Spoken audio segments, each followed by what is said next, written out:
YT Productions.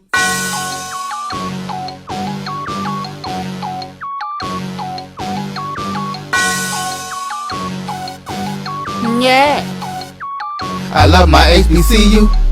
And boy, I love it, love it. I love it, love it. I love my HBCU. And man, I hope my team they won. Yeah. I hope my team they won. Yeah. Man, I hope my team they won. I hope my team they won. Yeah. I tune into the HBCU Sports Lab to see if my team won or lost. If they lost, I'm quiet as a mouse. But if they won, keep tab. I'ma do the dab, yeah. Dr. Cavil, he know what he be talking about. Mike and Charles, they know what they be talking about. They compress the analytic data with this hip hop. If you know them like I know them, they gon' tell you if your team, if they won or lost, and who the ball. So listen to Professor, yes sir, and pay attention, cause he gon' teach a lesson. And you gon' learn today, how your team they play, how they play, boy, you gon' learn today, how your team they play, how they play, yeah. We represent that SWAC, that MEAC, and let me say, what's up to Tennessee State, you tune into the HBCU Sports Lab with Dr. Cavil, Mike and Charles. Inside the HBCU Sports Lab with Mike Washington and Charles Bishop. As you see, Mike Washington is still on assignment. He is okay. He's out there scouting. Y'all don't let him fool y'all. He's out there putting in work. Prairie View may be on COVID protocol, but Mike Washington is not. Thus, we have Alan Williams in the house sitting in for 1876 Sports and Culture. Gonna give you some insights in terms of how we move forward today. And just a shout out, I told you about the shirts, they coming. And this was supposed to be a week for Prairie View A&M and Alabama A&M. So I thought I'd dress the part. Tuesday, I had the maroon colors on. Today, I had a purple and gold. Although it's not going to happen, we're still going to talk to you and get you into other sports. Let me let you see a little bit of the inside of the jacket. Yeah, this personalized. This is what we do. Yeah, it's that serious when you talk about the lab, HBCU sports fans. We do it like that. Since you are our guest, Alan, how you doing? Doing good, man. I see you over there pimping with that with the blazer with the what is that, the reveal blazer on. All right, I see you. Yes, sir. And we got your shirt size, so I got a polo shirt coming from you. We're coming home and guesting. And for the fans, don't be shocked. We're gonna have it for you too as well with the special line of caps with the Dr. Cavil signature. The shirts will have Dr. Cavil signature line on there. The only place you'll be able to get them is right here for all the supports. With that, let's go to Charles Bishop. How you doing today, Charles? It looks like you on the road, man. Are you on the road? Are you in Jackson? I'm on the road. I have to make it to the preeminent SWAC game this weekend and probably on the schedule, Jackson State and Southern. So, yeah, you Jackson State and Southern, you get in a couple of days early for those.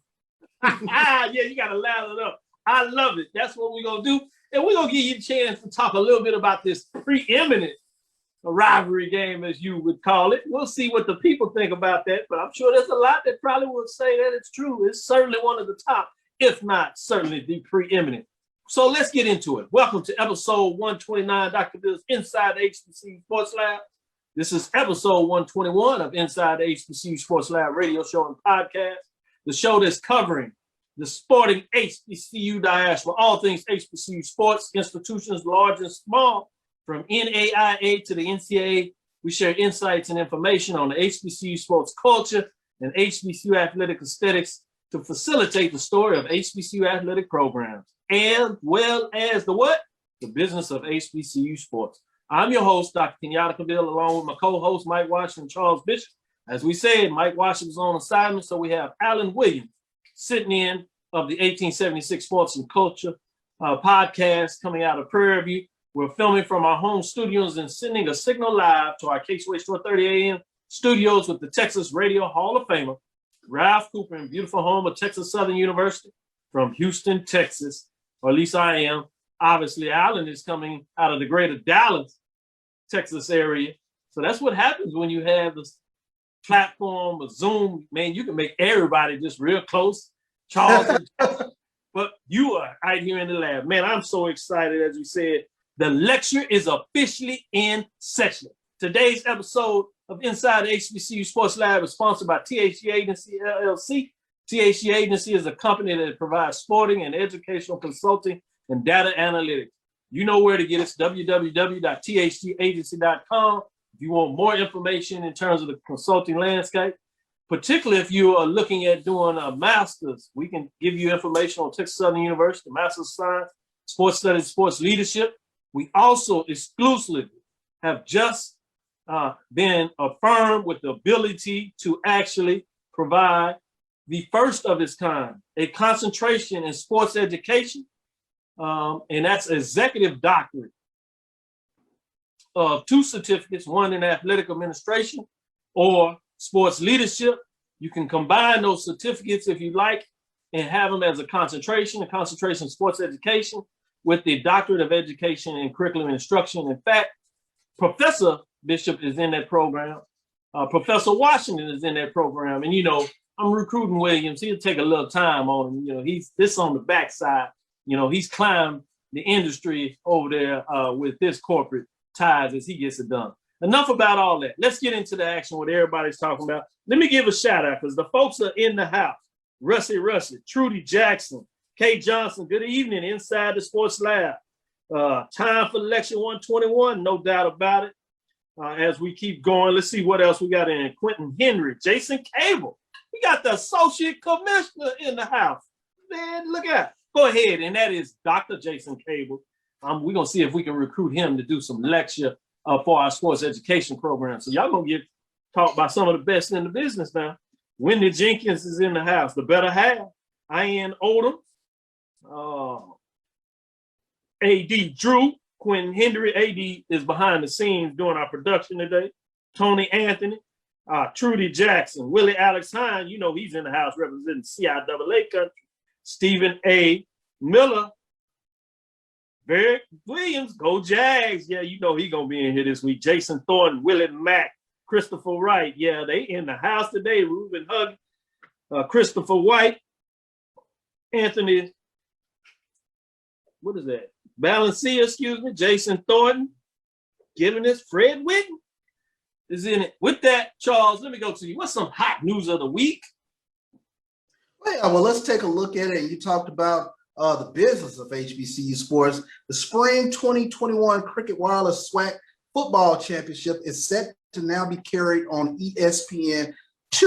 The Spring 2021 Cricket Wireless SWAC Football Championship will be carried live on ESPN2. That is on Saturday, May 1st at 2 o'clock. The game was initially scheduled to be carried live on ESPNU. So this marks a total of 5 SWAC football games that have been moved from ESPN or ESPN2 platforms during the spring season. So kudos to those in the SWAC office for all the work that they put in terms of getting the Southwestern Athletic Conference on the bigger platforms of ESPN. I have to join you. Kudos to Dr. Charles McCullen and the rest of them, Dr. Jason Cable, the rest of them in the SWAC office. I think they're doing a substantial job. I know there's some critics out there, but you're always going to have that. But the question is, are you moving the conference forward? And when you got television deals coming up and you're pushing it, this especially if you understand that you're under contract to put it out there. So it's interesting to me how people think otherwise, but this is what way we do it over here. With that, let me go to Alan. Before I ask you for some other news, what are your thoughts in terms of the championship game getting pushed to ESPN2? I like the fact that it's getting pushed up. I still feel for teams like Alabama A&M who just can't seem to catch a break. Every time they get ready to play, you know, the protocol kicks in on them. So what? they won, and whoever want to play us. So I feel sorry for those guys over at Alabama A&M right now, man. I have to tell you, you know, it's interesting how our protocol is more geared towards the safety of the student athletes.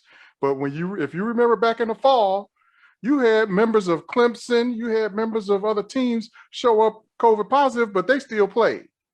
So you know where that story was. So I'm glad that at least from a SWAC perspective, we are all about protecting these student athletes.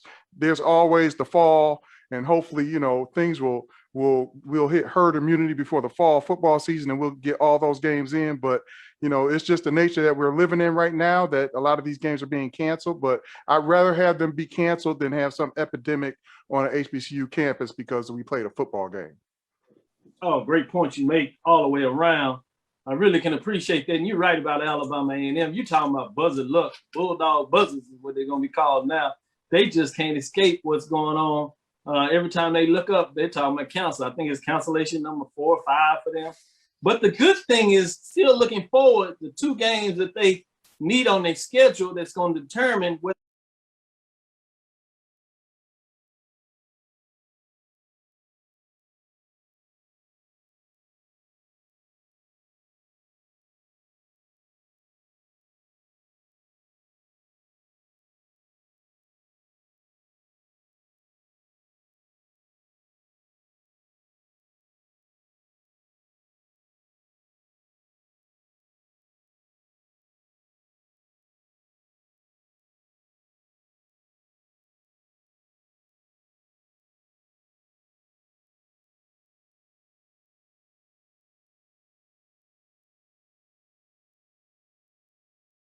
Alan, in regards to that. That's a great point you make. Any other news that you want to share out there as you're making some points there?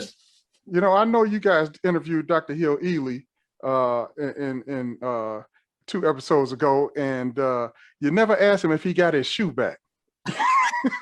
So, you know, Dr. Hill Ely, did you get your shoe back? You know, I know you got to still play this Magic City Classic, but we want you to have 2 shoes when you play that game, Coach. I love that interview, man. That was a great interview. But let's talk. Let's talk about on the show. See if we get an answer before the end. Huh?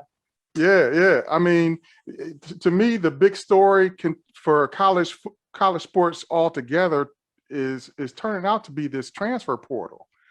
We've got so many kids in this transfer portal. It's starting to look like Miami spring break on the transfer portal, man. You got you know, all these kids moving up, but you know who's getting left out of this whole equation? Those high school seniors that are graduating. You know, if I'm a coach and I've got a senior that said he's going to come back, I don't have to go on the road to recruit during COVID.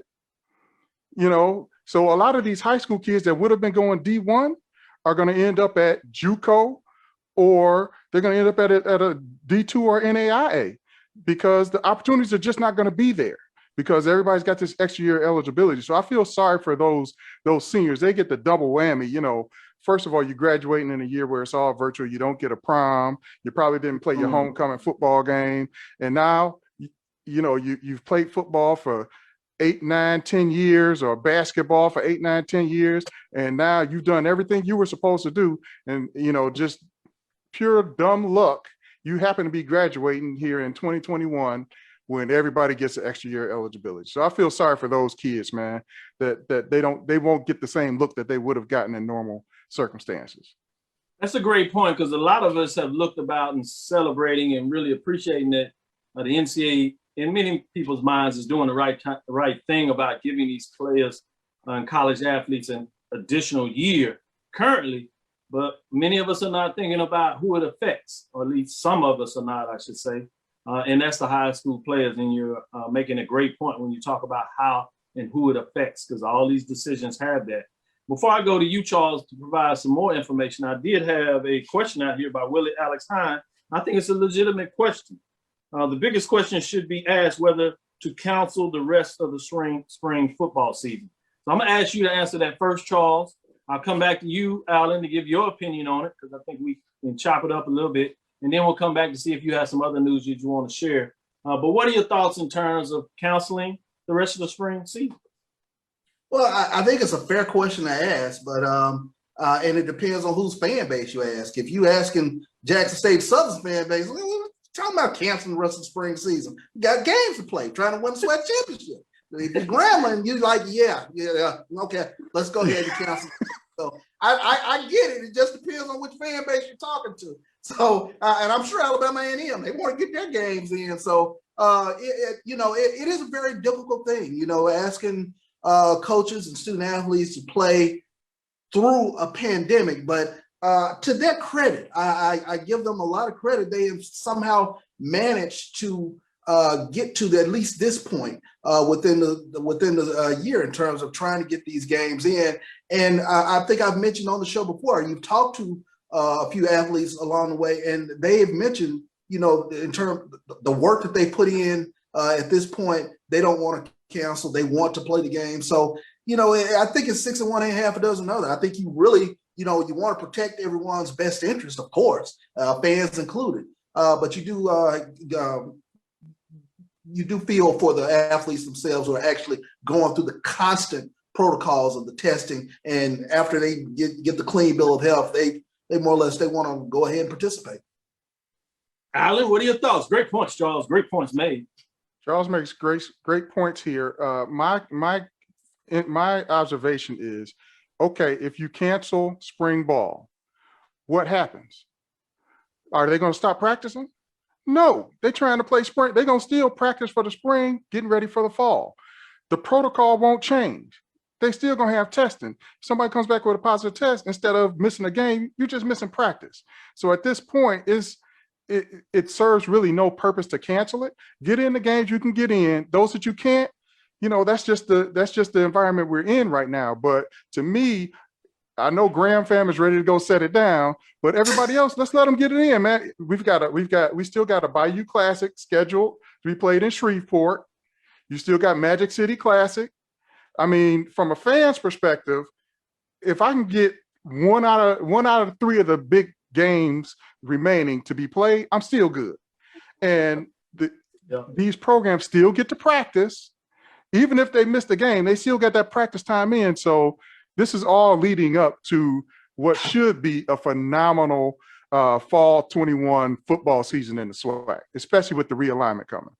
Yeah, and you know, we also talk about the business side of this. Certainly, as you said, part of the business is understanding the safety protocols. And the reason a lot of these games are being canceled is not so much because athletes themselves are catching COVID or putting themselves in danger, because everything I've read in terms of the studies, and this is just what the studies are saying, that the college athletes are not catching COVID on the field in terms of games. They're getting it, if it's the players, it's oftentimes it's the trainers, I said, and coaches more than it is even the players. But some players that do catch it, they're catching it off the field in regards to other interactions, not even practice. So those things they're going to catch anyway because of some of the things they're doing in the nature of young people being and feeling invincible. So I think the protective component of this is important. And then you talk about the business component is playing the rest of the season out and what it does for continuing to market your program, particularly now that you have ESPN flexing these games to ESPN2. That marketing power that you have of having FaceTime of the SWAC, because people don't even realize that while you're focusing on the SWAC because you're an HBCU fan or a SWAC fan, the other FCS programs for the most part are playing. You're not even worried about them as you generally do because they're all on ESPN Plus. You're not even seeing the magnitude of that. So just get an understanding what happens when you do that. Now you disappear back into the lane. And this is the time, if you're from a pure marketing and branding component, if you're deciding that it is safe enough to play, understanding all the dynamics, this is the times where you really need to understand and take advantage of that from a pure marketing framework. That's just the business side of college sports, which brings us to the next thing that I want to talk about a little bit as we get into it, is you have the announcement of the Supreme Court hearing the name, image, and likeness. You hear that the ADs are trying to do what they normally do, sneak in and saying that it's going to hurt women's sports. I'm like, hurt women's sports? What y'all going to do? Just close them down and ignore everybody? You already not funded well enough. I'm going to let you get in here and tell that about the NCAA, how you feel about the NCAA. So you know what that means is like, yeah, y'all just speak forked tongues because we already know all the information. We can read and we study. We believe none of the surveys that you talk about. That's the old time where you used to fool us. You can't do that anymore. Go for it, Alan. What are your thoughts? The NCAA needs no help hurting women's sports. None. Case in point, San Antonio. Exactly. The prosecution rests. That's it. Nothing else needs to be said. Exactly. Charles, you close your case too? All right, closed case. Nothing else needs to be said. The images of the weight room alone cancels any sort of argument that they're attempting to make with regards to welfare of student athletes. Stop. Yeah, no problem. We'll have a special interview with a couple of faculty, Dr. Courtney Flowers, as well as Dr. Raquel Brown-Burton. Looks like we're going to be able to do a special taping for HBCU Game Day to really get inside the numbers.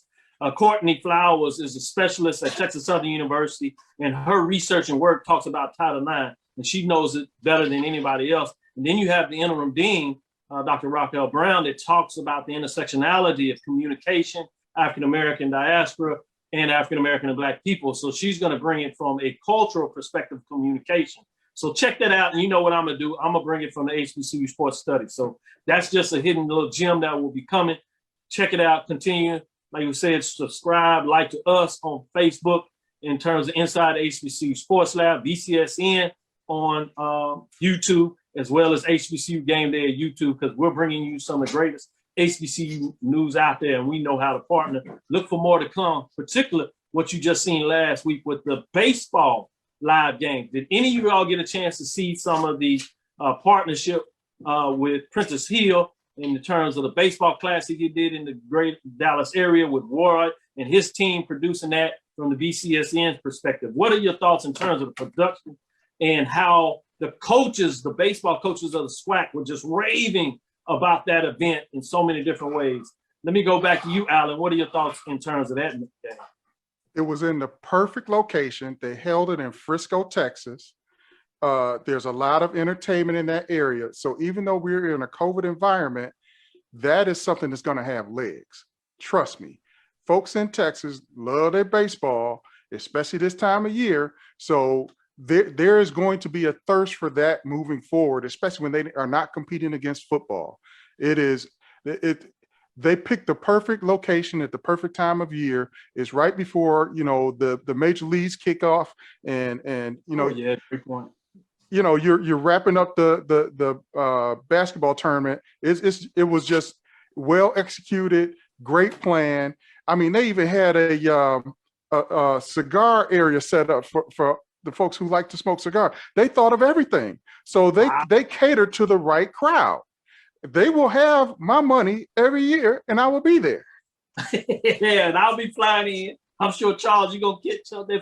Oh, you know, I'm a baseball fan. I'm more HBCU baseball, more that we can watch. I love it. I absolutely love it. Great job by those who put that together. And like you said, Alan, it was timed perfectly. We're at the end of spring training. Basketball is over. So a lot of eyeballs were fixed to the Frisco area and watching Southern and UAPB this past weekend. And great production by Black College Sports Network in terms of everyone getting the opportunity to watch. Yes, Lonnie Shaw, North Carolina A&T Aggies. Appreciate the Aggie hat. Let me show him some love as he sent it down me. And y'all got the hat? Send it to me. I'll put it on the show now. Lonnie Shaw just did some breaking news, and I saw this, but I want to get y'all thoughts on this. Winston-Salem State University alumni, Stephen A. Smith recommends North Carolina Central coach Mouton for the UNC job. Obviously, if you hadn't heard by now, Roy Williams to step down. He said it's time to go in a different direction in regards for the program. And so he's recommending North Carolina Central. I'll tell you now, Coach Mouton, I think, would be a great person to get the job in regards to his caliber and stuff. I don't know if it's realistic in terms of just the nature, but the fact that you even have his name in there and folks are mentioning it, I think it's big. Two, if he somehow gets the job, I would hate it for North Carolina Central University, but sometimes the bigger component of this is just as important to think about it. Let me stick with you, Charles. What are your thoughts in terms of that breaking news announcement with Stephen A. Smith? Shout out to the HBCU. Number one, for a media personality like Stephen A. Smith to put Coach Mouton on Front Street like that for one of the preeminent jobs in college basketball, that's huge, huge. I can't say enough about that. And like you mentioned, Coach Mouton would be a tremendous get for North Carolina, but would they have the the gravitas to bring him in? So that's the $1 million question. But there's no doubt about it. He's proven himself over and over again to be one of the top coaches in college basketball, period. No doubt about it. North Carolina likes to keep it in the family, so we do got to put that out there and understand that. and we're not blind to that. And so we do understand the research side of this. Also had a chance to see Coach Mouton in action and interview him after that classic first 4 game between Texas Southern University and North Carolina Central University a couple of years ago when both of them won their tournaments and played in that. They hadn't had a matchup since District 29, talking about bringing the history in 1950s when those teams matched up in like the first round of the top 8 teams that were playing for a seed in the NIA tournament when they were just desegregating that tournament. Fascinating when you start talking about the history there. Coach of the year, player of the year for the CIAA with North Carolina Central, just after Central won a championship, D2 championship, and then elevating that program as they need to move to Division I and making it one of the best HBCU programs, not just in the MEAC, but one of the best low majors that are moving to a mid-major caliber program in the country. What are your thoughts about the announcement, the credibility of it, or the fact that was going on, Alan? What are your thoughts on that? Well, I think it's a great look for Coach Mouton even to be mentioned for that job. We all know that North Carolina is not one of those programs that changes coaches very often, right? What are we talking? 2 coaches in the last how many years? After Dean Smith, then you had Roy come in. Who was the coach before Dean Smith? I don't even remember.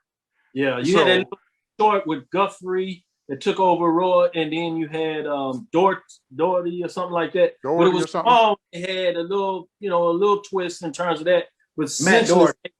Yeah, Brad. I mean, when they went and got who they wanted, then it's a long stint. So they don't like to change often. Yeah. They like to keep it in North Carolina family. They've had so many people come out of there that go into coaching that they can afford to do that.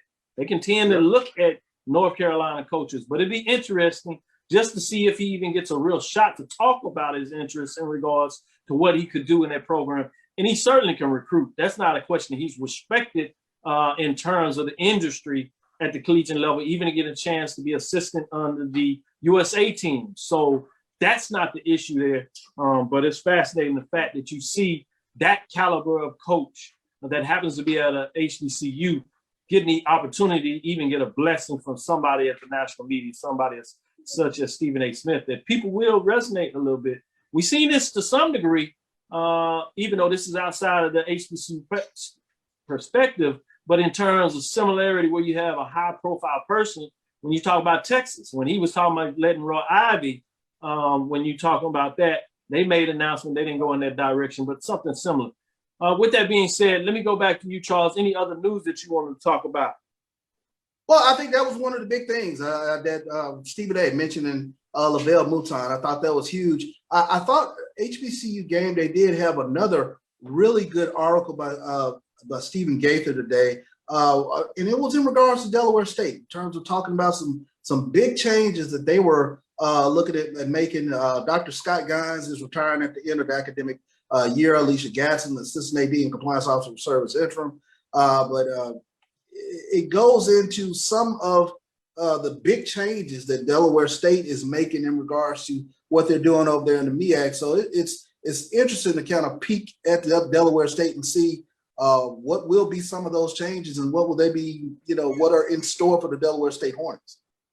No doubt about it. And when you talk about that, the conference churning that we talk about, that continues to make waves. Just recently, you heard about Paine College leaving the SIAC in terms of the NCAA, and they're transitioning from NCAA Division II to the National Christian College Athletic Association division that many people are not aware of, but it is a college association that obviously has private institutions, most of them Christian, that you see some institutions playing at. At one time, you saw Stillman playing in that level. Fisk for a while. Obviously, we just heard about Fisk moving and staying at the NIA when they had a chance maybe to go to the SIAC. They decided to stay in the NIA and then come over to the Gulf Coast Athletic Conference. So while you don't necessarily see the changes now at the Division I level at the FCS, we just saw, now you're seeing them matriculating down a little bit to the NCAA Division II and Division NAI levels in regards to that. We already know about Edward Waters.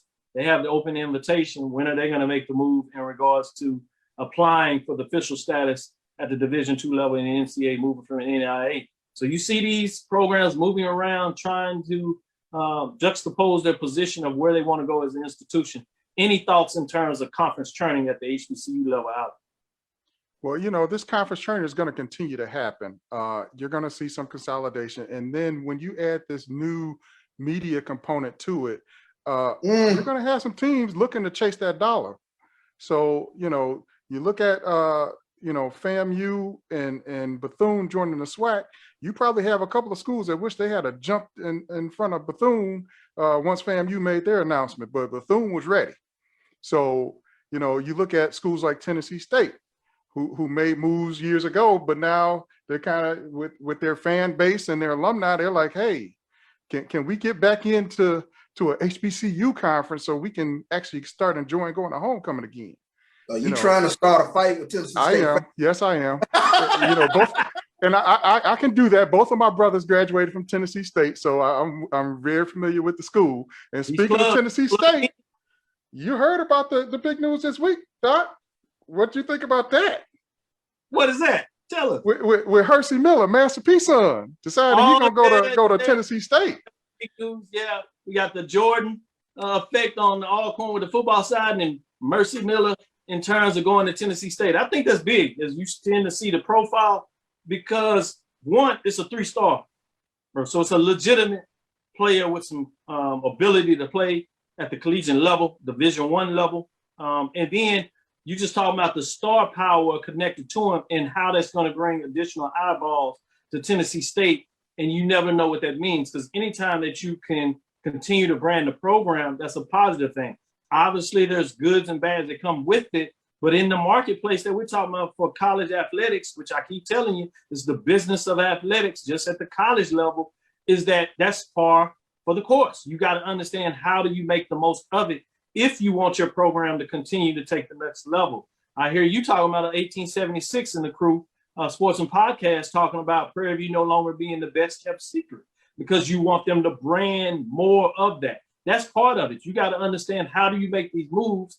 And you would like to see coaches that understand the ability to navigate both spaces. Now, the championship level coaches at Prairie View, if you would, Jackson State, you can see that if you're winning championships, you may not have to take the same type of risk as a team that is trying to make a move up to get the championship. But that's all part and parcel, as you said, of the part of it. Any thoughts that you want to share, Charles, before we go to this break? Well, I think you said it, Dr. Cavil. Conference training is real. And Alan, you touched on it. When you add on that media component, things are going to be very interesting over the next few years. This is Dr. Cavil with Inside HBCU Sports Lab. We're going to go to a break. This is Dr. Cavil's Inside HBCU Sports Lab with Charles Bishop and Mike Washington. Sitting in for Mike Washington is Alan Williams from the 1876 Sports and Culture. Check it out. It's a podcast talking about all and everything Prairie View. So you want some inside behind the curtain at Prairie View, you need to check out the podcast, because they get into it and have some great interviews with folks associated with the program. With that saying, don't forget to check out Charles and his crew.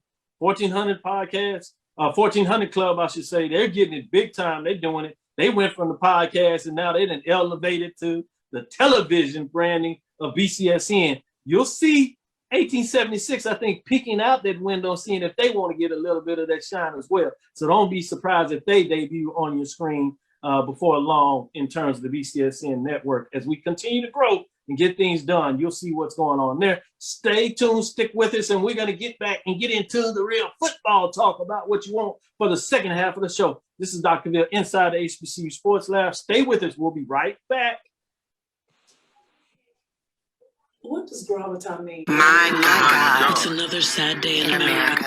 Painful to be introduced to George Floyd during his last breath with a cop's knee on his neck. On his neck. He deserves so much more. So much How more. many black lives have to be taken before something is done? We are not a threat. I am shaking as I type. This has got to stop. We are sick of We it. need conviction. I just want us all to live. Death will not stop until the powers that be are finally held accountable. Don't look away from the truth until every one of us are free from white supremacy. du policier. The world stands with crainte. Personne voit de George Floyd.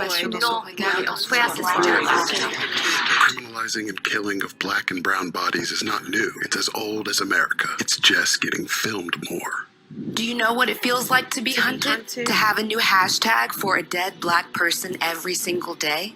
How does one plan a life if they aren't sure they will have a life to plan? Trayvon, Rashonda Anderson, Deborah Daniels, Megan Flynn, Jeremiah Hall, Michelle Lee Stephanie Sharp, Clark, LaBlanche Castillo, Webster, Stephon Taylor, George Floyd. His name was George Floyd. Say his name. Say his name. George Floyd. Say his name. Say their names. Once again, and always, we fight for justice. Black Lives Matter. Black Lives Matter. Rest in power, beautiful. You didn't deserve this.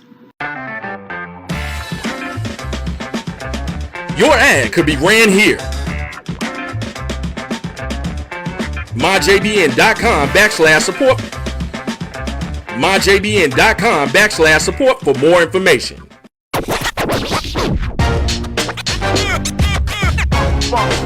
It's like a loop machine. All around town, people trying to get down.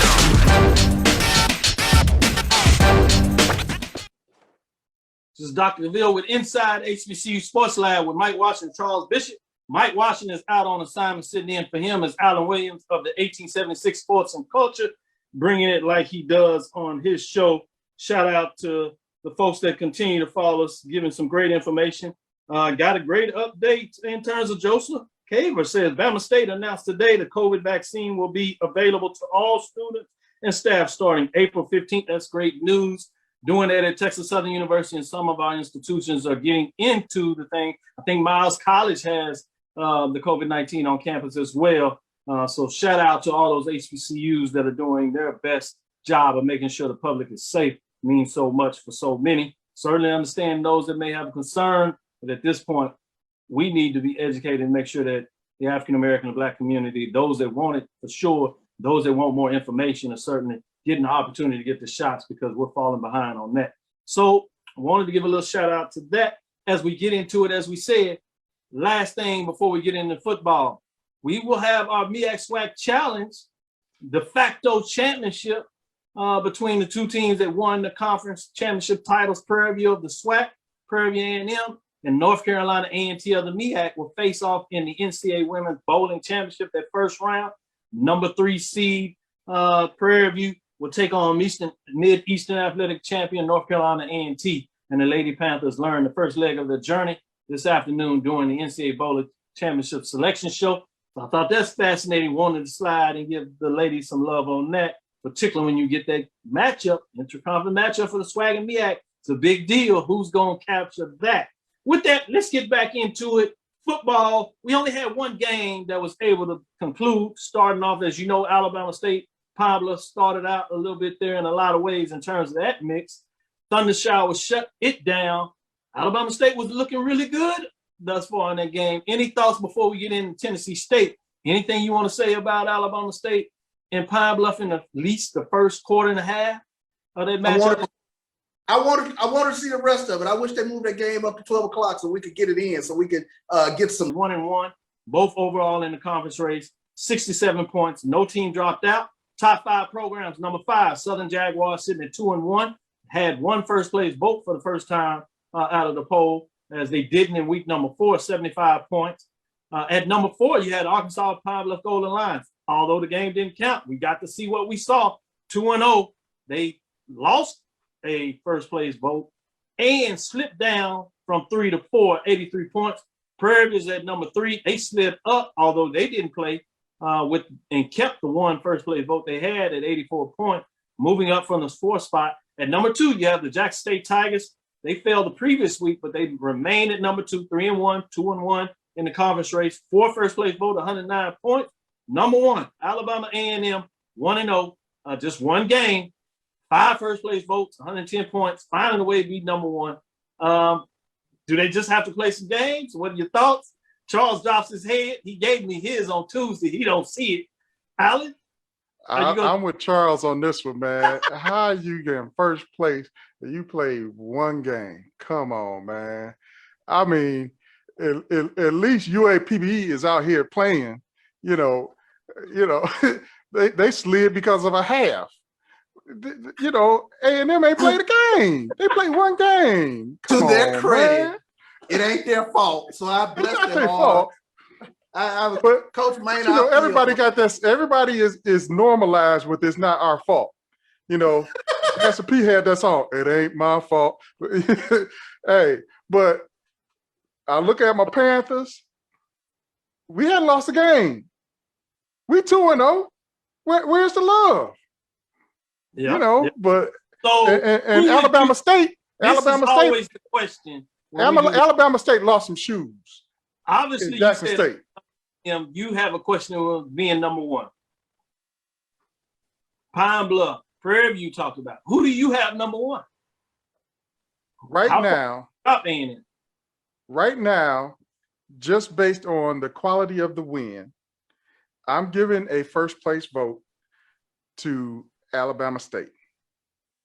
Nice. That win over Jackson State to hand Jackson State their first loss of the prime era was huge.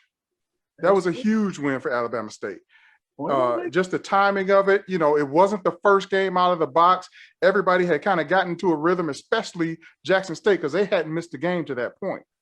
So I really respect that victory from Alabama State. And then to see what they did in that first half against UAPB, I'm sorry, they get a first place vote for me.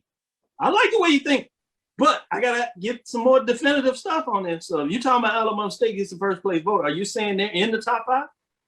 I have Alabama State in the top 5, absolutely. Who do you got? 5 Southern, 4 Arkansas Pine Bluff, 3 Prairie View, 2 Jackson State, 1 Alabama A&M. Who's you dropping out? Alabama A&M. Wow. You got to play. You got to play. This ain't preseason. You got to play. Charles, I know you. It did hate mail to Alan Williams. Hey, I'm here for it. You know where I rep, so you know where my heart is. But I'm saying you got to play. Right. It might not be their fault, but if you don't play, you can't win. Charles, I gotta let you get some of this action. Do you drop? You don't have Alabama A&M at number 1. Where do you have? And who do you have? I have Alabama A&M around number 3. Okay. All right. Yeah. Good stuff. Well, Tennessee State, UTM. Tennessee State won the game 26-24. Any thoughts on that game for you, Charles? Yeah, big game for Devon Starling, OBC Player of the Week, Newcomer of the Week, I should say, Box to Row National Player of the Week, 26 carries, 134 yards. Way to go, Rod Reed. Way to get the buzzers off of you. Nice win against UT Martin. So that should calm down that Tennessee State fan base for at least another week. You said with the Starling kid, 134 yards, touchdown, 26 carries. He did his thing. Alan, any thoughts on this matchup or the one coming up with Tennessee Tech? Tennessee Tech is just 1-4. So there's a good chance that Tennessee State could get to 500. You talking about really getting the buzzers off of it. That would be huge for Tennessee State to get to 500. I think they may build some interest from their fan base moving into the fall if they can put on a good show here this spring. They outscored Tennessee State last time they played Tennessee Tech. Alan? Same. I'm going with Tennessee State. I'm taking Tennessee State. Let's go to it. Pine Bluff at Valley. Alan, who you have? Pine Bluff. Charles? Pine Bluff, they're the surprise of the SWAC, and I don't think anybody can really stop Skyler Perry and his bevy of receivers. So going with Pine Bluff in that one. MEAC SWAC matchup with South Carolina State traveling to Alabama State. Sticking with you, Charles. Who you have in that one? I am going to go with Alabama State. I think Alabama State will get the win in this one. Tough defense, Christian Clark and Big Gaddy right there in the middle. They don't allow any running. So I'm expecting Alabama State to get this win. No problem. Alan, what are your thoughts in that matchup? I think I have to go with Alabama State as well. South Carolina State started off a little shaky in that first game. I did get to see them play this year. So I'm going with Alabama State. The big one, top 5 matchup, number 5 traveling to number 2 Jackson State, our game of the day. Let me go stay with you, Alan. Who are you picking in this big time matchup? It's gonna go a lot of ways. Southern has to hold this if they want a shot. They lose this, they're out. Jackson State needs this to stay in the mix. They have a little bit ahead of them, so they can afford to lose it. It'll make things tough with Alabama A&M hanging out there, but they still have the biggest games in front of them. With that said, nobody wants to lose this game. Alan? Yeah, I just don't think Southern has their legs up under them this spring. I got to go with Jackson State in this one. I just don't think that Southern has put all their pieces to the puzzle together. I think they thought they had it together before the season started, but as we've seen in some of their showings so far, there's something missing there, and I can't tell you exactly what it is, but there is something missing at Southern right now. No doubt about it. Charles? Everybody wants to know what Charles thinks about the Jackson State. You already know what Charles gonna say. Well, we know where his heart is, but he's usually pretty good. He usually keeps it straight, so it's fascinating to see, is his heart gonna start tugging more, or is he gonna give us the information from what he sees out there? Go ahead, Charles. This is a real tough game to pick. I always respect Southern. Dawson Odoms always has his team prepared. You know they're going to be up for Jackson State playing Coach Prime. I see the fans are already in the chat messing with me a little bit, but that's okay. I wore black for you because you will be in mourning Saturday night. Southern will get the L. I'm sorry, but this is finally a year where Jackson State will break the 7-year itch, just like Southern broke Jackson State's 28-game SWAC win streak back in the 80s. This is the game Jackson State will break the 7-year itch. So looking for Jalen Jones to have a big game. And Tyson Alexander, keep that name in mind. I think he has an opportunity to get off for Jackson State. They've got to get that running game up and going because it opens things up for Jackson State's offense. And you know what? Jackson State has to make a stop on special teams. I have been watching Southern run back kickoffs and punts for I don't know how long. If they can make some sort of stop on special teams, I think Jackson State has a very good chance to get out of the Mississippi Veterans Memorial Stadium with the win. Yeah, great point that you're making there. Can they get it done this time? We shall see. Big time, a lot of people's eyes on this.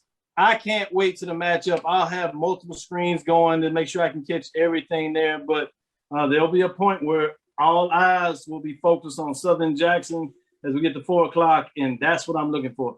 Thank you for listening to Inside HBCU Sports Lab. Make sure you share the podcast with your friends and colleagues. Subscribe on YouTube. Make sure you hit the like button as we are on Facebook. Tell your friends and family. Let everybody know about the lab. I am Dr. Kenyatta Cavil, the Dean of HBCU Sports with Mike Washington, Charles Bishop. Mike Washington is out on assignment. Sitting in for Mike Washington is Alan Williams with the 1876 Sports and Culture podcast. As we said with Charles, make sure you catch him up with the 1400 Club, getting it done as well. That will do it for us. As we say again, we want to thank you for listening to Dr. Ville's Inside HBCU Sports Lab with Mike Washington and Charles Bishop every Tuesday and Thursday at 6 o'clock Central Standard Time. As you know, we look forward to next week, and we will discuss the latest in the lab. Also, check us out on Sunday. We plan to give you an update so you can review everything that took place on Saturday so we can talk about the good, the bad, and hopefully not the ugly. Dream big and continue to move forward. We will talk with you soon. Starting out with you, Alan Court. Deuces. Charles. Lecture. Dismissed.